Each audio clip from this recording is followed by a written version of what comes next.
Oke, assalamualaikum warahmatullahi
Oke, kita mulai saja ya untuk perkuliahan hari ini.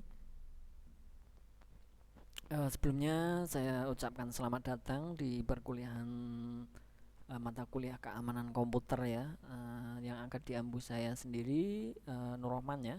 Mungkin dari kalian sudah banyak yang mengenal ya, atau yang belum, silahkan mungkin boleh berkenalan. Untuk hari ini untuk pertemuan awal ya, ini akan saya terangkan nanti pengantar dan kontrak kuliah keamanan komputer ya, yang akan kita jalani 1 semester ke depan. Itu bagaimana saya jelaskan sebentar.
Oke, mohon maaf tadi ada sedikit kesalahan teknis ya.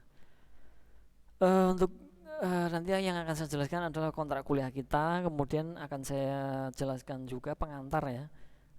Dasar dari keamanan komputer itu apa saja akan saya terangkan nanti ya. Oke, mungkin sudah pada hadir ya. Kita mulai saja langsung untuk menghemat waktu ya. Oke, untuk kuliah kita di sini mata kuliahnya adalah keamanan komputer. Waktu kita ada yang mohon maaf ini ada yang kelas pagi sama siang ya kalau tidak salah ya. Ini untuk waktu tidak perlu saya cantumkan ya. Oke, waktu masing-masing saja.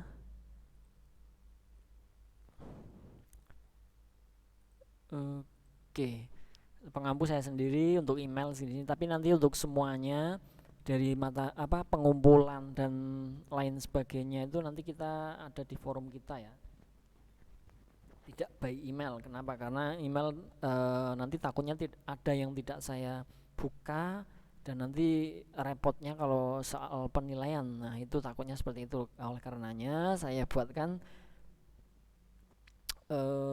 forum classroom nantinya ya. Untuk penilaian akhir seperti biasa mungkin ya. Nanti bisa berubah juga ini karena untuk absensinya 50, tugas 20, UTS dan UAS saya ambil 30 untuk persentase terbanyak memang dari absensi ya. Agar disiplin ya. Nah untuk maksimal alpha 4 kali melebihi itu tidak mengikuti. Nah ini menyesuaikan juga kalau untuk maksimal seperti ini ya. Dengan catatan nanti semisal kalian melebihi ini tapi dengan keadaan sakit ataupun apa itu boleh silahkan konfirmasi ke saya langsung ya. Untuk nomor WA tentunya kontak saya sudah ada ya di siakat masing-masing. Jadi jangan sampai ada tidak masuk tanpa alasan, semisal ada sakit ataupun ada apa ya, terserah itu. Yang terpenting adalah konfirmasi ke saya ya. Oke. Nah untuk forum classroomnya ini segala sesuatunya ya, untuk materi yang saya sampaikan, kemudian tugas, kemudian UTS, kemudian UAS, nanti semuanya ada di sini. Jadi untuk kelas yang pagi ini kebetulan yang saya ampu adalah kelas pagi dan kelas sore ya untuk keamanan komputer. Jadi ada 2 kelas, tapi untuk kodenya sama yaitu keamanan komputer ya, atau 3AC202 ya. Jadi ada yang kelas yang teman-teman yang kelas pagi silahkan join di sini. TRG 6COK ya. Kemudian untuk yang kelas sore itu ZOR7KWV. Ini jangan sampai tertukar ya. Jadi ini saya buatkan berbeda. Kenapa? Karena memang pesertanya berbeda ya, mahasiswanya berbeda. Jadi untuk yang pagi silahkan silahkan join di sini. Nah di sini ada kelas pagi, ada kelas sore. Nah untuk yang sore join di sini, jangan sampai tertukar ya, karena terkadang di antara kelas pagi dan kelas sore itu ada perbedaan ya mungkin ya, mengenai tugas. Biasanya seperti itu. Jadi jangan sampai salah masuk ruang ya. Untuk ruang yang pagi itu adalah yang atas, kemudian yang bawah adalah kelas untuk ruang sore. Jadi silakan sesuai dengan kalian ya. Jadi yang kalian ikuti di kelas sore ya silakan join yang bawah. Kemudian untuk yang kelas pagi itu join yang atas. Silakan segera join ya. Nanti jangan sampai ada yang tidak gabung atau join di classroom ini ya, karena semuanya ada di classroom. Saya tidak sekali 2 kali ya ada yang ngomong, Pak, pas pengumpulan UTS biasanya atau pengumpulan tugas, Pak saya minta kode classroomnya. Nah, selama ini kamu itu ikut kuliah saya apa enggak? Karena di awal perkuliahan itu setiap awal perkuliahan pasti saya informasikan mengenai pengumpulan, mengenai apa aja itu sudah saya sampaikan pada pertemuan awal semuanya ya. Tidak ada yang ketinggalan. Setiap mata kuliah saya pasti saya jelaskan. Nah itu kan kelihatan kalau dia tidak mengikuti perkuliahan, mungkin hanya absen saja kemudian tinggal pergi. Nah itu Sebenarnya itu tidak masalah bagi saya, tapi masalahnya bagi mahasiswa tersebut. Kenapa? Nah, karena nanti yang rugi kan mereka, dia sendiri ya, yang tidak yang mengabaikan perkuliahan dari saya ya. Ada tugas dari saya, mungkin dia mengabaikan dengan hanya apa namanya, mengandalkan teman yang lain, temannya. Nah, itu yang sebenarnya merugikan diri sendiri. Kalau saya tidak merasa merugi ya. Yang terpenting adalah saya menyampaikan materi, saya menyampaikan informasi, mau didengarkan, mau dipakai, monggo. Kalau enggak ya itu masalah ataupun problem kalian. Seperti itu ya. Jadi saya tidak perlu mengulang kembali untuk forum classroomnya itu kodenya yang mana saja. Yang pagi itu adalah yang atas, yang kelas sore adalah yang bawah. Silahkan, jangan sampai ada yang nanya yang saya minta kodenya pak untuk pengumpulan UTS. Nah, itu tidak akan saya kasih ya untuk kayak gitu ya. Itu menandakan dia tidak disiplin seperti itu. Oke, sudah dicatat ya, di join. Dan untuk materi hari ini yang saya sampaikan di PowerPoint ini juga bisa kalian download di Classroom ya. Setelah kalian join, barulah kalian bisa ambil untuk materi untuk yang saya jelaskan. Seperti itu ya, cukup ya untuk forum Classroomnya. Kita langsung ke materi saja. Kita santai tapi tetap ada materi ya untuk yang kita pahami. Jadi kita ke sistem keamanan komputer ya. Jadi keamanan komputer itu kita lebih pembahasannya adalah ke sistemnya. Karena apa? Karena keamanan komputer itu biasanya lebih ke sistem. Misalkan dengan menggunakan antivirus, itu kan lebih ke sistem ya. Nah, keamanan sistem komputer adalah untuk menjamin sumber daya sistem tidak digunakan atau dimodifikasi, diinterupsi, dan diganggu oleh orang yang tidak diotorisasi. Nah, pengamanan termasuk masalah teknis, manajerial, legalitas, dan politis. Nah, ini menyangkut semuanya di bagian sistem komputernya ya, untuk keamanan tersebut ya. Nah, ini adalah pengantar dari keamanan komputernya. Nah, ada tiga macam keamanan sistem yang perlu kalian ketahui. Untuk yang pertama, ada keamanan eksternal. Sebentar.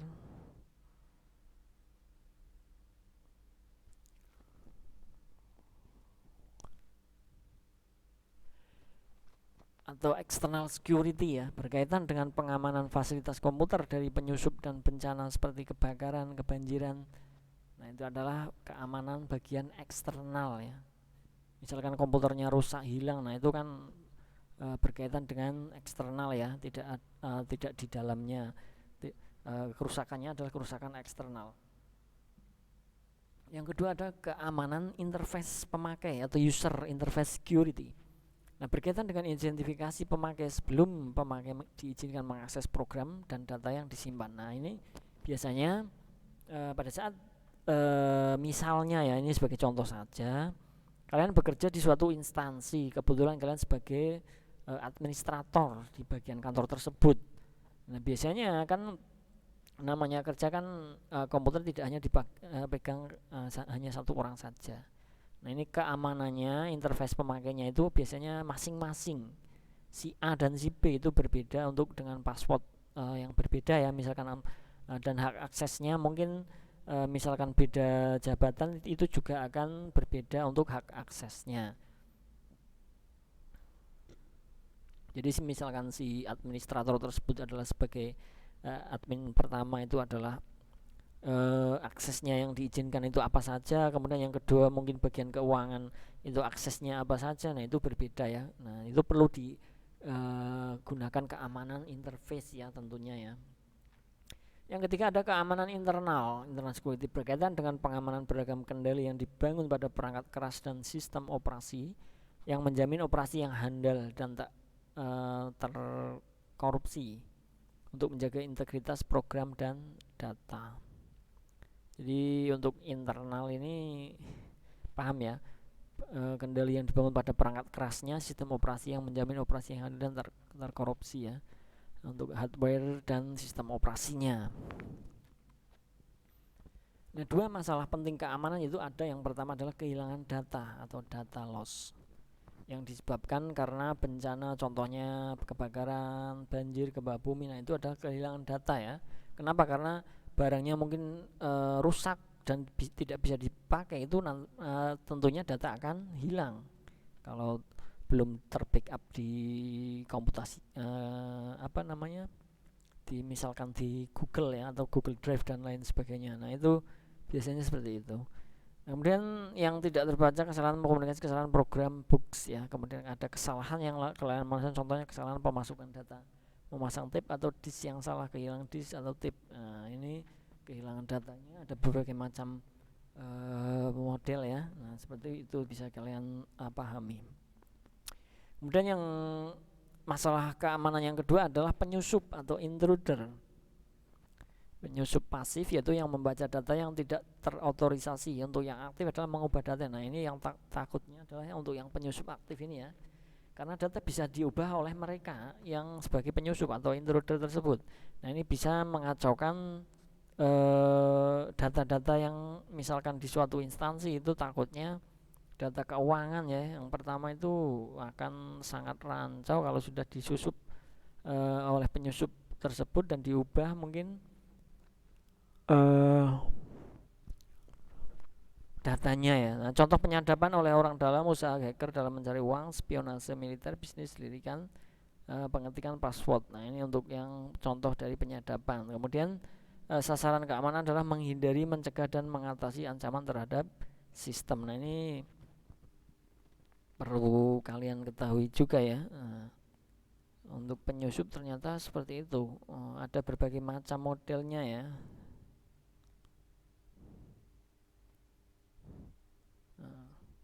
Tuh, kemudian yang ketiga, hanya dua ya, berapa? Ada 3 aspek kebutuhan keamanan sistem komputer. Yang pertama adalah kerahasiaan atau diskresi, diantaranya privasi. Keterjaminan bahwa informasi di sistem komputer hanya dapat diakses oleh pihak-pihak yang terautorisasi. Nah, itu seperti yang tadi saya contohkan, itu di setiap admin ataupun yang lain itu ada hak otorisasi masing-masing ya, atau hak aksesnya. Nah, ini perlu ada kerahasiaan, tidak ada yang tahu bahwa si A itu menggunakan untuk masuk ke dalam sistem itu menggunakan password apa, itu tidak, itu ada privasinya. Dan yang kedua ada integritas atau integrity, keterjaminan bahwa sumber daya sistem komputer hanya dapat dimodifikasi oleh pihak-pihak yang terautorisasi. Nah, ini integritas di sini yang dimaksud adalah diusahakan itu yang bisa memodifikasi dari sistem di komputer tersebut hanya orang yang terautorisasi ya, yang benar-benar untuk hak dari pengaksesan tersebut ya, misalkan untuk modif untuk sistemnya itu tidak semua orang bisa. Nah, ini ada integritas masing-masing ya, yang diberikan mungkin kewenangan terhadap atau yang sudah terautorisasi ya, mengenai untuk pengubahan dan lain sebagainya di dalam sistem komputer tersebut. Kemudian ada ketersediaan atau availability, keterjaminan bahwa sumber daya sistem komputer tersedia bagi pihak-pihak yang terautorisasi saat diperlukan. Ada tipe ancaman terhadap keamanan sistem komputer dapat dimodelkan dengan memandang fungsi sistem komputer sebagai penyedia informasi. Ada ancaman terhadap keamanan sistem itu sudah tidak asing lagi ya tentunya ya. Pasti ada. Nah, berdasarkan fungsi ini, ancaman terhadap sistem komputer dikategorikan menjadi 4 macam. Ada interruption tahu ya, mungkin sering kalian menggunakan laptop kalian atau di HP itu terkadang ada yang interrupt ya. Nah, daya sistem komputer dihancurkan menjadi tak tersedia, tak berguna, merupakan ancaman. Nah, ini saat misalnya kita sudah menginstal suatu software, nah pada saat tiba-tiba itu ada ancaman ya, ancaman interruption, misalkan tiba-tiba tidak bisa dipakai atau bahkan hilang dari komputer kita. Nah, itu yang dimaksud interupsi. terhadap ketersediaan, contohnya penghancuran hard disknya, juga ada pemotongan kabel komunikasi.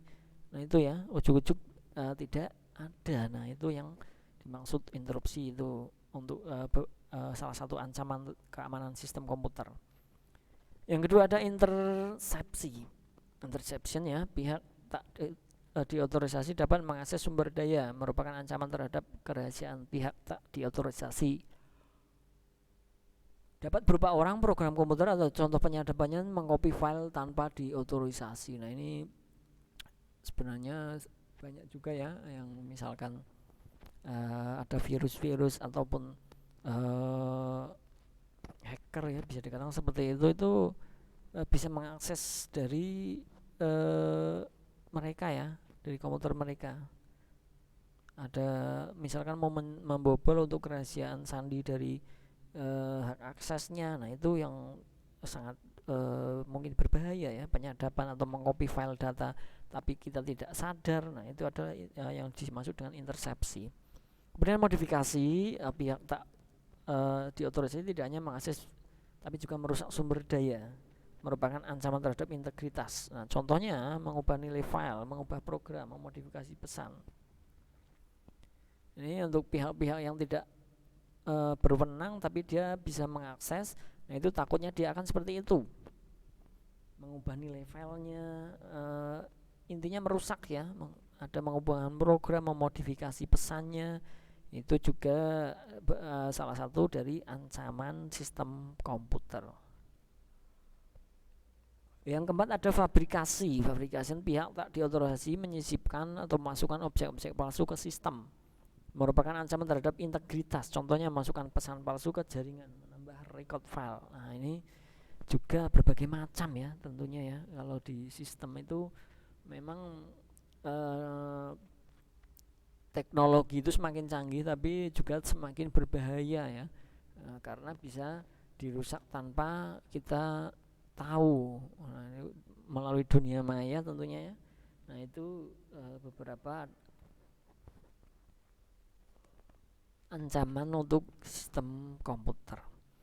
Nah untuk petunjuk prinsip-prinsip pengamanan sistem komputer itu bagaimana? Ada rancangan sistem seharusnya publik ya, tidak tergantung pada kerajaan. Rancangan mekanisme pengamanan membuat proteksi yang bagus dengan mengasumsikan penyusup mengetahui cara kerja sistem pengamanan. Dan untuk petunjuk prinsip-prinsip keamanannya ya, rancangan sistem seharusnya memang publik, dapat diterima, mekanisme harus mudah diterima sehingga dapat digunakan secara benar, dan mekanisme proteksi tidak mengganggu kerja pemakai dan pemenuhan kebutuhan otorisasi pengaksesan. Jadi untuk mekanismenya itu bisa apa ya namanya, familiar ya, bisa dikatakan seperti itu. Harus familiar terhadap mungkin umum ya. Jadi tidak membingungkan salah satu pihak atau salah satu user ya, karena mungkin susah dipahami dan lain sebagainya. Nah itu biasanya sistem yang seperti itu jarang digunakan. Kenapa? Karena ribet ya. Harus yang familiar, lebih ini ya, lebih mudah digunakan oleh siapapun, dengan catatan pengaksesan tentunya ada privasinya. Pemeriksaan otoritas saat itu. Nah banyak sistem pemeriksaan izin ketika file dibuka dan setelah itu operasi lainnya tidak diperiksa. Nah ini sering kali ya pada saat mungkin kalian ekstrak file di komputer kalian itu terkadang ada yang perlu izin, ataupun pada saat kalian mengakses sebuah website ataupun halaman, nah itu terkadang ada izinnya ya. Misalkan memang itu sangat bisa dikatakan berbahaya, itu biasanya seperti itu. Nah biasanya satu operasi sudah dilakukan, operasi lainnya tidak diperiksa. Nah itu juga sangat berbahaya untuk otoritas mengenai sistemnya ya. Kemudian ada kewenangan serendah mungkin. Program atau pemakai sistem harusnya beroperasi dengan kumpulan wewenang serendah mungkin yang diperlukan untuk menyelesaikan tugasnya ya. Jadi untuk mengenai kewenangan di dalam sebuah sistem tersebut.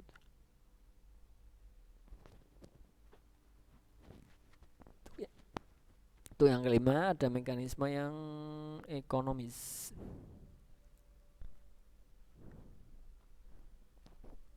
Mekanisme proteksi seharusnya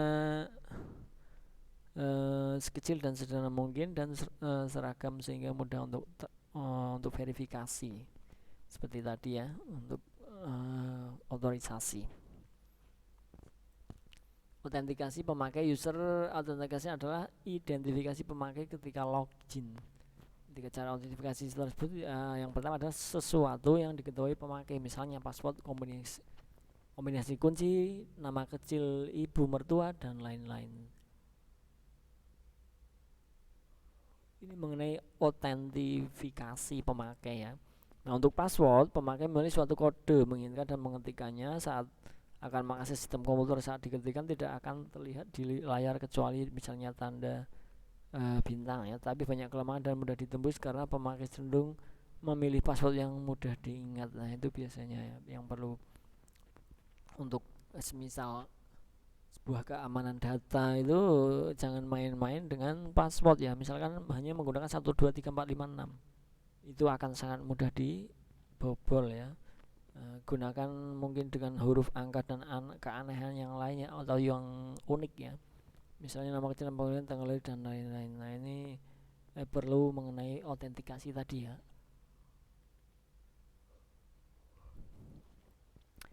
Untuk upaya pengamanan proteksi password, yang pertama ada salting, menambahkan string pendek ke string password yang diberikan pemakai sehingga mencapai panjang password tertentu. One time password, pemakai harus mengganti password secara teratur. Misalnya pemakai mendapat satu buku daftar password. Setiap kali login, pemakai menggunakan password berikutnya yang terdapat pada daftar. Ini biasanya untuk ATM ataupun yang lainnya ya, yang sering kalian di kehidupan nyata. Demi keamanan untuk nasabahnya, itu dari sistem bank itu terkadang menyuruh kita agar mengganti password secara berkala ya, jangan hanya itu saja. Nah, satu daftar panjang pertanyaan dan jawaban sehingga dapat satu login. Komputer memilih salah satu dari pertanyaan acak, menanyakan ke pemakai dan melihat jawaban yang diberikan. Nah, untuk tantangan tanggapan, challenge respon, pemakai diberikan kebebasan memilih suatu algoritma, misalnya X3. Ketika login komputer menulisnya di layar angka 3, maka pemakai harus mengetik angka 27 karena X pangkat 3 ya. Kemudian sesuatu yang dimiliki pemakai, misalnya badge, kartu identitas, kunci, barcode, KTM, ATM. Nah, kartu pengenal dengan selari pita magnetik. Kartu ini disisipkan di suatu perangkat pembaca kartu. Nah, magnetik jika akan mengakses komputer biasanya dikomunikasi dengan password.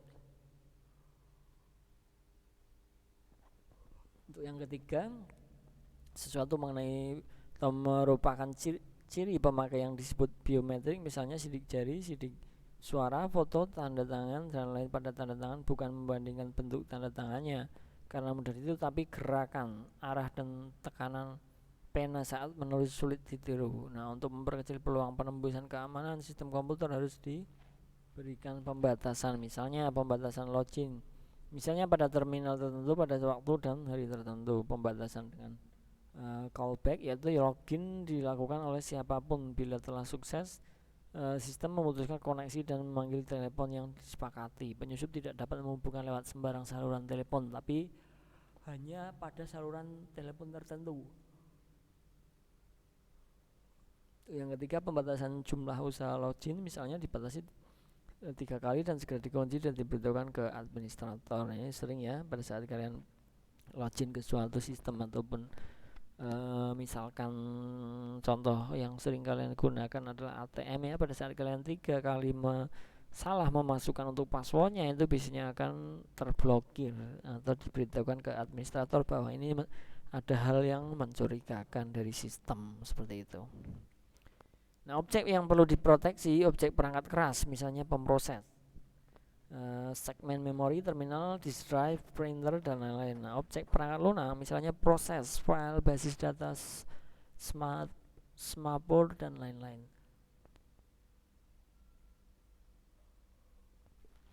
Masalah proteksi adalah mengenai cara mencegah proses mengakses objek yang tidak diotorisasi, sehingga dikembangkan konsep domain. Nah, domain adalah himpunan pasangan objek.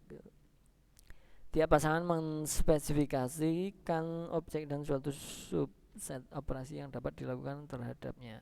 Nah, hak dalam konteks ini berarti izin melakukan suatu operasi. Nah, cara penyimpanan informasi anggota domain berupa satu metrik besar, misalnya di mana baris menunjukkan domain, kemudian kolom menunjukkan objek. Nah, ini adalah cara penyimpanan informasinya. Oke, selesai ya untuk hari ini. Saya rasa cukup. Silahkan untuk materi bisa kalian download di Classroom ya. Sebelumnya kalian tadi harus join dulu. Setelah kalian bisa masuk ke dalam forum tersebut, barulah kalian bisa mengambil untuk materi yang saya berikan hari ini. Bisa kalian pelajari kembali atau mungkin bisa dikembangkan juga lebih bagus ya.